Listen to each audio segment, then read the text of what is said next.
ଚିନ୍ମୟୀ କ'ଣ କରୁଛୁ କି? ଆମେ ଖାଇବା ଟିକେ ଭଲ ଥିଲା ସେଥିପାଇଁ ଟିକେ ହାଲକା ସୋୟାବିନ୍ ବନେଇ ଦିଆହେଉଛି। ଆଉ ସୋୟାବିନ୍ଟା ଦେଖିବାକୁ ଟିକେ କେତେ ସୁନ୍ଦର ଦେଖାହେଉଛି। ସୋୟାବିନ୍ ଟିକେ ବନେଇ ଦିଆହେଇଛି।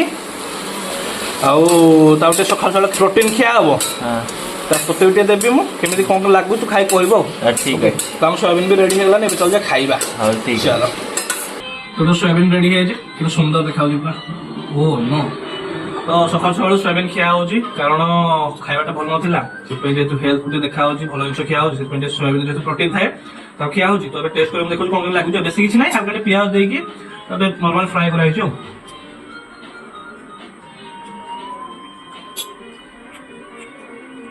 ଭଲ ଲାଗୁଛି ଭଲ ଲାଗୁଛି କ'ଣ ନର୍ମାଲ ଫ୍ରାଏ କରାହେଉଛି ଏମିତି ଲାଗିବ ଲାଗୁଛି।